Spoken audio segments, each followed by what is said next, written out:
Welcome back, everybody, to Weekly Briefing. Now it's time for your favorite part of the show, the panel discussion.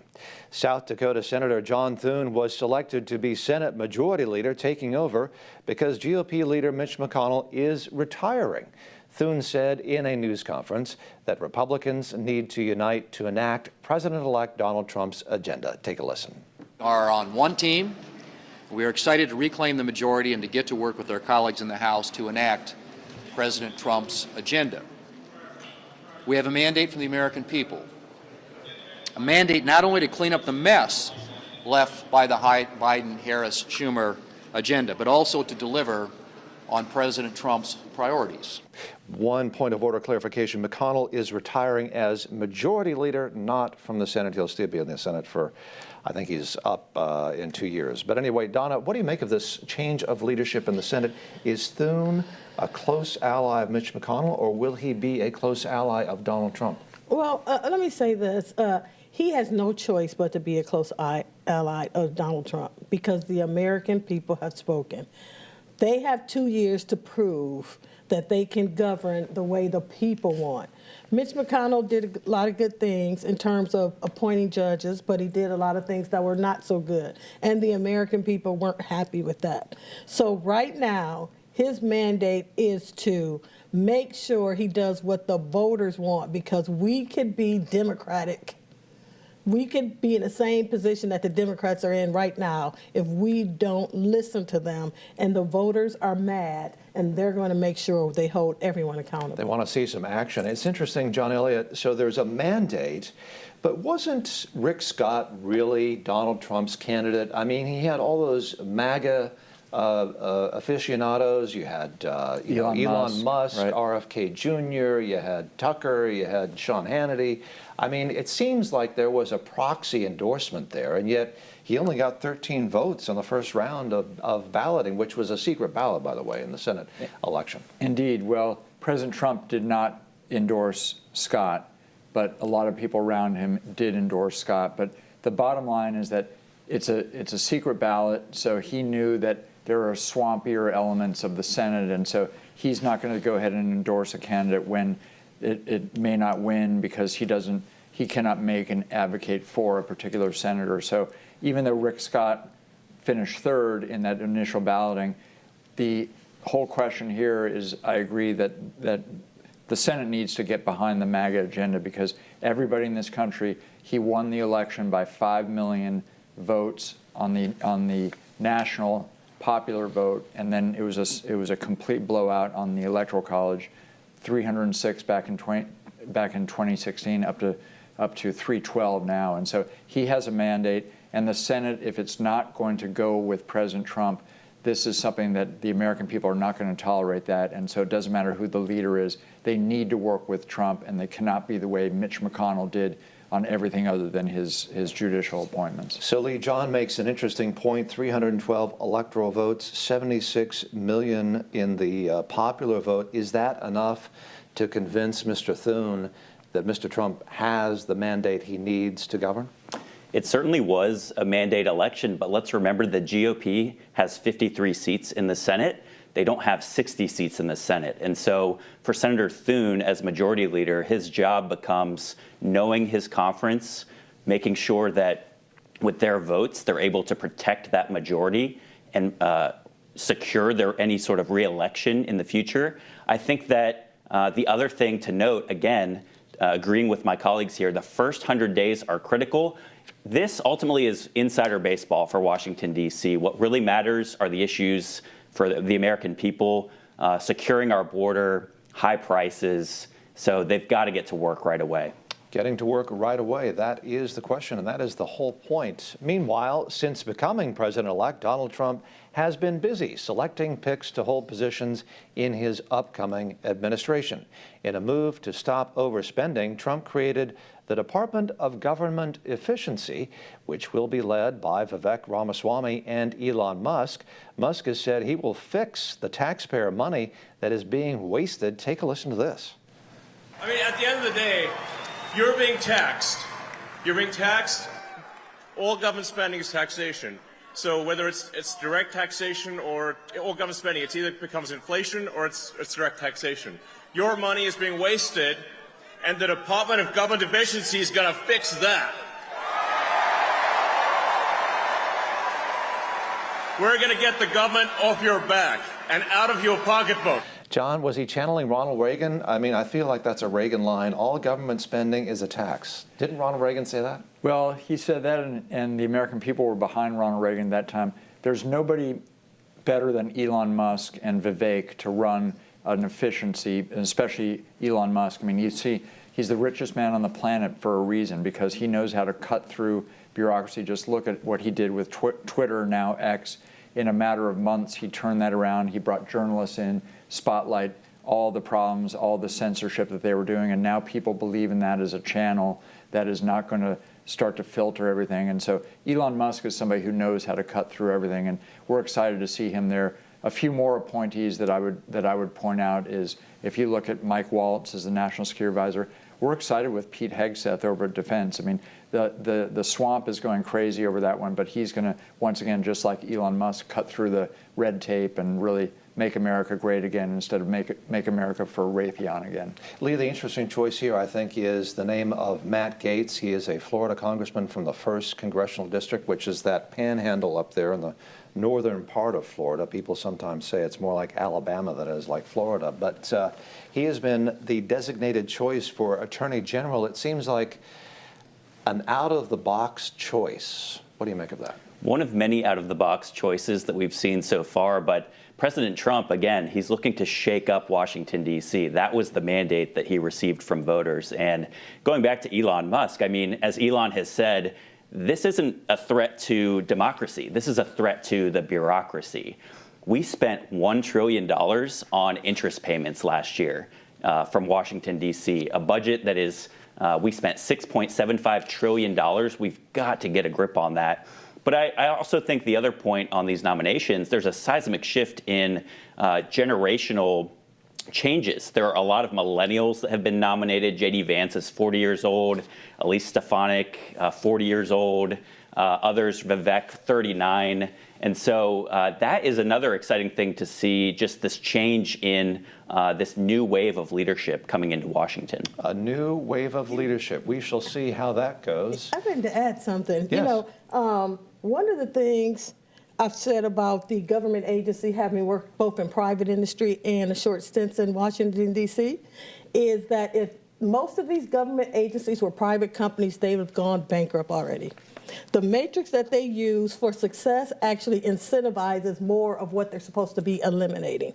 They've never had an agency that has decreased their budget. If they were supposed to be fighting poverty, they're actually increasing poverty. And it's because of the matrix that they use for success. So that's one of the things I'm excited about. Somebody that's coming from private industry like Elon Musk understands that it's the bottom line. And if a government agency had the same incentives that private industries have, when what they do is related to what the P&L does, then they would have an incentive to do the right thing with the American people's budget. It's interesting. It's interesting, I think, John, because you know, Mr. Trump before that Senate election came out and he talked about recess appointments. He wanted to pin these guys down on saying, "Will you do a recess appointment?" Basically, this means that he can pick whoever he wants as long as the Senate and the House are not in session. Why was that important? It was important because that means that he doesn't need to wait for the Democrats to want to block his appointees, which essentially... But did he know he was going to be picking somebody like Matt Gaetz, who might not pass Senate confirmation? Is this his backup plan? Absolutely, it's his backup plan. The only downside to a recess appointment is you can only serve through the next, or through that Congress, and then you cannot be reappointed. So the idea there is that, look, you look at in his first term, Mattis only lasted at Defense. He only lasted 2 years. You had other people who only lasted 1 or 2 years. You had Tillerson at State, lasted only 1 year. So you can put your own people in there for 2 years in this case and then choose somebody else after that. And it's something to you look at how the Democrats want to slow down the process. This is something that's a tool for them to get around that and to be able to. He can hold that over the head of the Senate and just say, be reasonable, otherwise I can do a recess appointment. That can be done anytime. It can be done over a weekend. It's whenever the Senate is in recess. Lee, what do you make of a choice like Tom Homan? Well, I think Tom Homan, a lot of people have been really excited to see that he's committed to upholding the laws that we have on the book in America. And so that was one of the top issues of the election, securing the border, making our neighborhoods safer, because today every state has become a border state. I also think that Kristi Noem provides a nice balance to the toughness of Homan. You know, she'll be tough as well. But at the helm of Homeland Security, I think Kristi Noem is another nice pick, and an alum of my organization, ALEC, so she understands the perspective of the states. Got a nice plug in there for ALEC. Very good. When we return, find out what happened during President-elect Donald Trump's first visit to Washington since being selected to a second term. Don't touch that dial.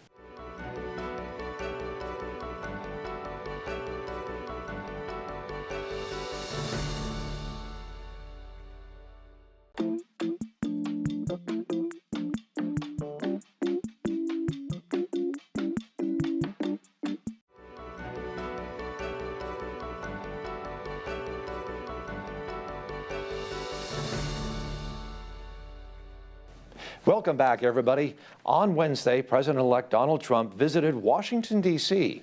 and met with GOP House members. Trump also met with President Joe Biden in the Oval Office to discuss a peaceful transition of power. During the beginning of that meeting, Trump thanked Biden for making it so smooth. Take a listen to this. Donald, congratulations. Thank you. And looking forward to having like we said, a smooth transition. Do everything we can to make sure you're accommodated, what you need. And we're going to get a chance to talk about some of that today. So good. Welcome Thank you back. very much. And thank you very much. And politics is tough. And it's, in many cases, not a very nice world, but it is a nice world today. And I appreciate very much a transition that's so smooth. It'll be as smooth as it can get. And I very much appreciate that, Jim. You're welcome. So, Lee, no candlelight, but a blazing warm fire. Two obviously very happy individuals. Joe Biden smiling. Is this a budding bromance between the two presidents? Yeah, I don't know how many starter logs they put on there, but that fire was roaring. President Biden hasn't looked that happy in months, and I think this really exposed the charade of some of the campaign talking points. Biden saying that Trump would be a dictator on day one. Now he's saying we want to give you everything that you and your team need to ensure that the transition is successful. So glad to see that charade exposed. But yeah, I think Biden happier than he's been in months. And you may have even seen the White House staff clamoring to get a glimpse of the incoming president. It was really an amazing moment. Well, I saw that. It was it looked like Kamala's staff members out with binoculars or something and trying to get a peek or something like that, right? Yeah, I mean, maybe there are some secret Trump voters in that mix, but they wanted to catch a glimpse. John, what do you make of this obviously warm and welcoming meeting between the two presidents?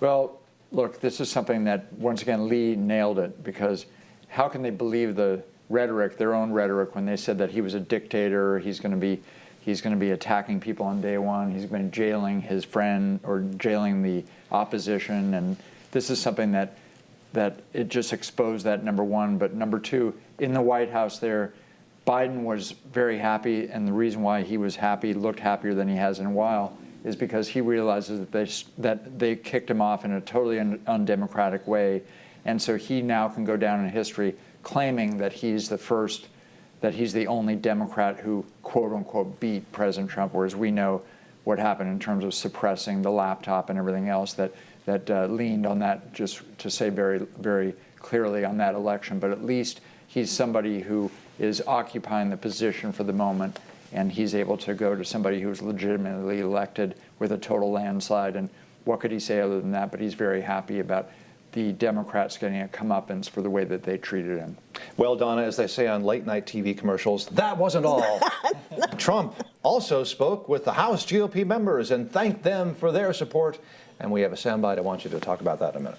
I just want to thank everybody. You've been incredible. We worked with a lot of you to get you in, and you helped me, and you helped me too.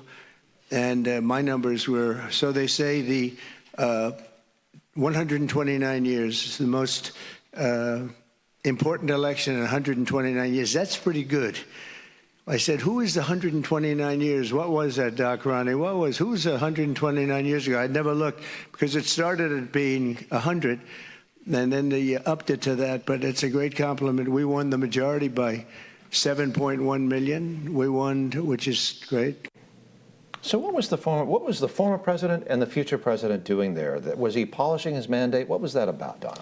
Well, you know, I think it's a great day all along. There was a lot of victories for a lot of people. Plenty to go around? Yes, it was. Actually, the House has been clamoring to be able to actually get something done, and now they have the Senate hopefully in line, on board. Joe Biden is happy because his wife is happy because she was never going to be happy with Kamala Harris being in power. She has never forgiven her from the time that she said Joe Biden was a segregationist and didn't let her go to school, and she's always had it out for her. And so that's good. Kamala got exactly what she deserves. But I think the greatest thing is that for the first time, both sides of the chambers realize that they have to work for the interests of the American people and not for their own interests. It's not about donors. It's about the American people that vote for us. And those are the people that are hurting. Those are the people that go to the grocery stores and can't afford their food. Those are the people that sit there and are putting them in power, and then we forget about them. We can no longer be, Marie Antoinette and let them eat cake. We need to make sure that the American people are okay, and that means working with this administration. Everybody knows Trump's personality. Everybody knows how he is, and guess what? That's exactly what the American people voted for. Well, I think we just heard from the burning bush, otherwise known as Donna Jackson, here on Weekly Briefing. We shall see. Meanwhile, after a major loss to President-elect Donald Trump, Vice President Kamala Harris's disastrous campaign spending has come to light. The Harris campaign spent more than $1 billion in the 3 months she was the Democratic nominee, and is reportedly $20 million in the hole. DNC Finance Committee member Lindy Lee says donors want answers as to where their money went. Take a listen to this. We have to have a careful financial accounting of what exactly happened. How did we possibly blow through $1 billion in just 3 months? It's just astounding, not just to me, but to many of my fellow donors. I've been speaking with them on an hourly basis. People are just completely shocked and just craving answers. So, John, this is interesting because supposedly Kamala Harris paid 2 payments of $500,000 apiece to have an interview with Oprah. If you're a coal miner, say in Western Pennsylvania, and you read about this, what are you thinking?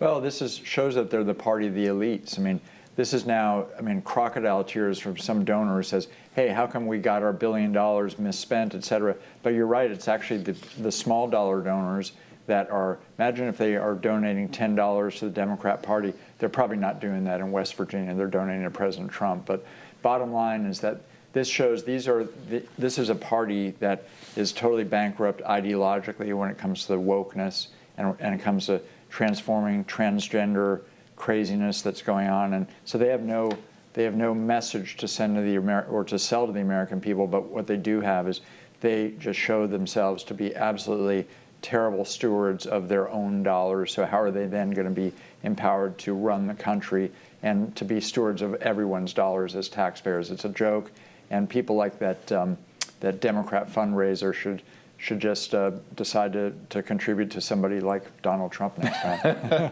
Donna, $1 million here, $1 million there, and pretty soon you're talking about real money? Is that what's going on? Exactly. And why did anybody think anything different? Remember, Kamala Harris spent $83 million to build 1 electric school bus. They built 7 electric charging stations for $8 billion. They've been overspending the taxpayers' money for decades. Now they're just angry because they're doing the same thing with donors. This is the spin party. They care nothing about regular people and the money that they contribute. They gave $10 million for Beyonce to walk on the stage and walk off, and she didn't even read the endorsement? Come on. Why do we expect anything different? Lee, what is this going to do for other Democrats in the future who are running for president, maybe for Senate, maybe for the House? Is this going to raise some real questions, do you suppose? I think it shows that no matter how much money you throw, sometimes voters just, no matter what, are not going to sign up for a bad idea. So you can't buy the presidency. You can't buy the presidency. You have to have policy ideas and an agenda that the American people can get behind. I will say the contrast between this $1 billion raised and the campaign ending up in debt for Kamala Harris, the contrast to President Trump raising half that amount of money and having money left over is striking. I mean, President Trump flies out to Joe Rogan. Kamala Harris flies a podcast host to her. They spend 6 figures to recreate a studio in a hotel room. I have no idea how that's even possible. But I don't think this was someone that Americans wanted in charge of the economy. If you've checked the debt clock lately, we're nearing $36 trillion. So we need someone in there that can really get a hold of this problem. And as we talked about earlier, Vivek, Ramaswamy, Elon Musk, Doge, President Trump, hopefully they can get a handle on that. Well, it does seem like there will be, as they say, a new sheriff in town. We shall see. Panelists, we have about a minute left. It is time for our crystal ball question. A host of The View agreed with a psychiatrist who said it's okay to avoid Trump-supporting relatives during the holidays because there is a fundamental difference in morals. Panelists, gaze into your crystal ball and tell me what moral differences would get you kicked out of a holiday dinner. Donna. Telling the truth, apparently, with these individuals. So, you know, if you lie, it's okay. But if you tell the truth, that's immoral. They can't take it? They can't take it. John? I'd say just very quickly, the thing that will get you kicked out of a holiday party with liberals is to say that you actually drove to the holiday party in a gas-powered vehicle. That was a better one. Lee? Well, I don't think you have a chance to get kicked out because the latest is they're just canceling Thanksgiving and Christmas altogether. Exactly. The good news is President Trump won the popular vote. So there are 75.8 million Americans who are going to be eating turkey, gravy, mashed potatoes. There will be a seat for you to find a good meal. But on the left, they're not even hosting the holidays anymore. Cancel the holidays. You heard it here. Well, anyway, that is all the time we have, sadly. Panelists, thank you for joining us.